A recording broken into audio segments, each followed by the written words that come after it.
ఇప్పుడే జీ5 app download చేయండి. చూడండి మీ ఫేవరెట్ టీవీ షోస్ ఎప్పుడైనా ఎక్కడైనా. పృథ్వీ, నువ్వు లాయర్వే కదా?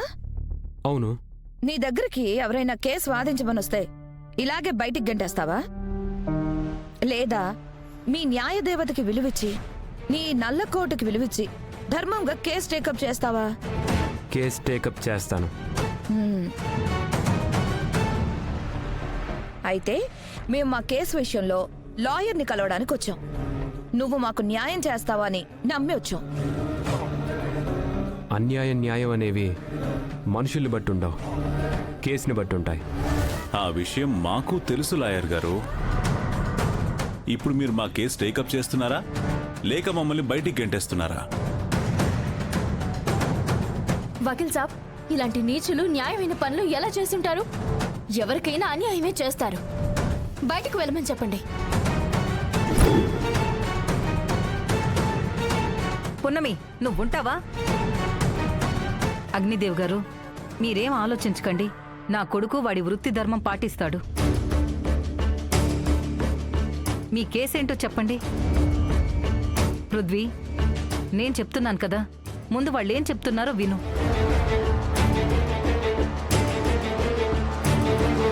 అగ్నిదేవ్ గారు, మీరు కూర్చోండి.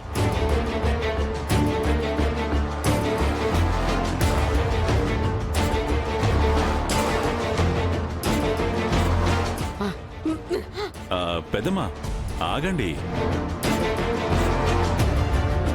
ఈ కేసు మీకోసమే.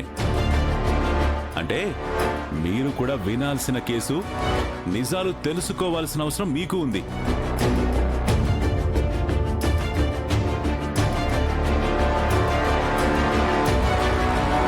విషయం ఏంటో చెప్పండి.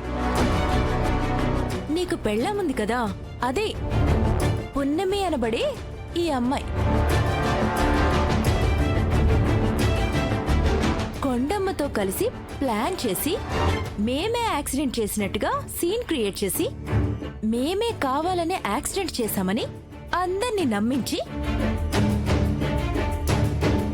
మమ్మల్ని కేసులో ఇరికించి అమెరికా వెళ్తున్న మమ్మల్ని వెళ్ళనివ్వకుండా ఆపింది.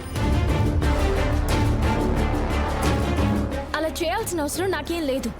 నిజంగా కొండమ్మ కోమలోకి వెళ్ళలేదు, వెళ్ళినట్టు నటిస్తుంది అంతే.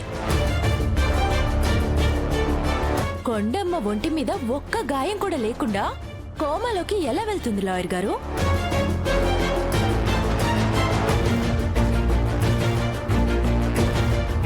ఇప్పుడు చెప్పండి లాయర్ గారు, మేం చేసిన ఘోరం ఏంటి?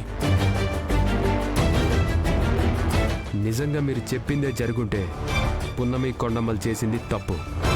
వకీల్ సాబ్, వాళ్ళు చెప్పేదంతా అబద్ధం వకీల్ సాబ్. ఎవరు చెప్పేది అబద్ధమో ఎవరు చెప్పేది నిజమో లాయర్ గారే తేలుస్తారు పున్నమి. ఒక లాయర్గా నేను ఈ మాట చెప్పకూడదు, అయినా మిమ్మల్ని చూస్తే చెప్పాలనిపిస్తుంది. మీలాంటి మోసగాళ్ల కేసు నేను టేకప్ చేయలేను. టేకప్ చేసి నేను మోసగాడిని కాలేను. మర్యాదగా బయలుదేరండి. పృథ్వీ, వెతుక్కుంటూ వచ్చిన కేసురా, అలా చెప్పకూడదు. అవసరం లేదమ్మా, వాళ్ళని బయటికి పంపించేసేయండి. లాయర్ గారు ఈ మాట అంటారని ముందే తెలుసు. ఆ విషయం తెలిసి కూడా ఎందుకు వచ్చామో తెలుసా లాయర్ గారు? ఈ కేసు విషయంలో మిమ్మల్ని మీరు ఎలా నమ్మట్లేదో మీ భార్య కూడా మిమ్మల్ని అలానే నమ్మట్లేదు. అర్థం కాలేదా లాయర్ గారు? మీరు జాబిలి మీదున్న ప్రేమతో ఈ కేసు టేకప్ చేసి కేసు గెలుస్తారేమో అని మీ భార్యమణి మీ మీద నమ్మకం లేక తన వైపు వాదించటానికి వేరే లాయర్ని పెట్టుకుంది.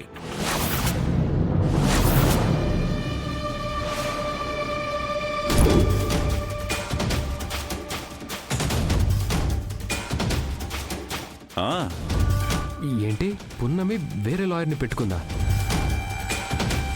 నిజం లాయర్ గారు, మీరు నల్లకోటు వేసుకున్న కేసు గెలవలేని అసమర్థులట.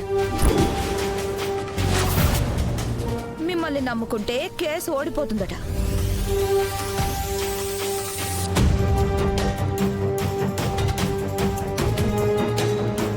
ఆపండి చాలు. నేను వేరే వకీల్ని ఎందుకు మాట్లాడతాను? పృథ్వీ ఇది అలా చేసినా చేస్తుందిరా. చేసుంటుంది కాదాంటీ, ఆల్రెడీ చేసింది. చాలా ఆపండి. పున్నమికి పృథ్వీ అంటే ఎంత ప్రేమో అందరికీ తెలుసు. అలాంటి పున్నమి పృథ్వీని కాకపోతే ఇంకెవరిని నమ్ముతుంది? పృథ్వీ, వీళ్ళ మాటల్ని నువ్వు నమ్మకం. అవును వకీల్ సాబ్, నేను మీరు మొదటిసారి మా భూముల విషయంలో మీరు కోర్టులో వాదించిన తీరు చూశాను. న్యాయ విషయంలో మీ సత్తా చూశాను. అలాంటిది ఇంత చిన్న కేసులో వేరే లాయర్ని ఎలా మాట్లాడుకుంటాను చెప్పండి?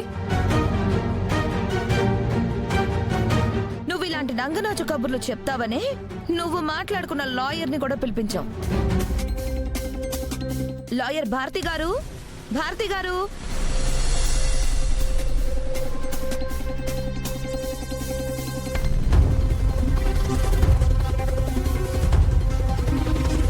భారతి గారు, ఈ పున్నమి మీకు ఫోన్ చేసిందా?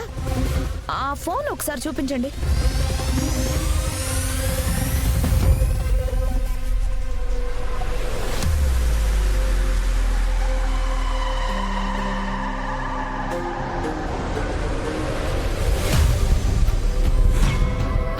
వకీల్ సాబ్, అసలు వాళ్ళు ఎవరో కూడా నాకు తెలీదు. అయినా వాళ్ళిచ్చిన ఫోన్లో ఏముంది? నువ్వు ఆవిడకి ఎన్నిసార్లు ఫోన్ చేశావో ఆ కాల్ డీటెయిల్స్ ఇందులో ఉన్నాయి.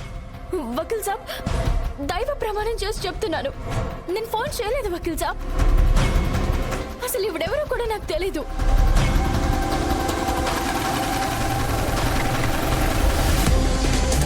అదేంటమ్మా, నువ్వే కదా నాకు ఫోన్ చేసి మాట్లాడింది. మీ ఆయన కేసు గెలవడం కష్టమని నన్నే వాదించమని కోరావు.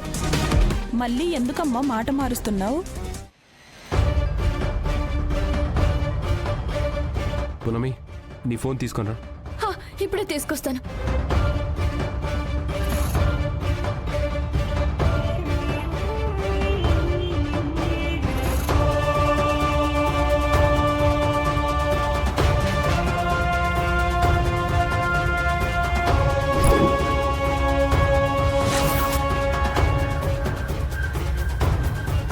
నీ పెళ్ళానికి ఎన్ని తెలివితేటలు వచ్చాయో. ఫోన్ చేసి డైల్ లిస్ట్ మొత్తం డిలీట్ చేసి అందరినీ నమ్మించే ప్రయత్నం చేస్తుంది. నిజంగా నేను ఫోన్ చేయలేదు అత్తయ్య. అసలు ఆవిడ ఎవరో కూడా నాకు తెలీదు. ఆవిడ నెంబర్ నాకు ఎలా తెలుస్తుంది చెప్పండి? అవును వకీల్ సాబ్, వీళ్ళంతా అబద్ధం చెప్తున్నారు. నేను మిమ్మల్ని మోసం చేయలేదు. పృథ్వీ, పృథ్వీ,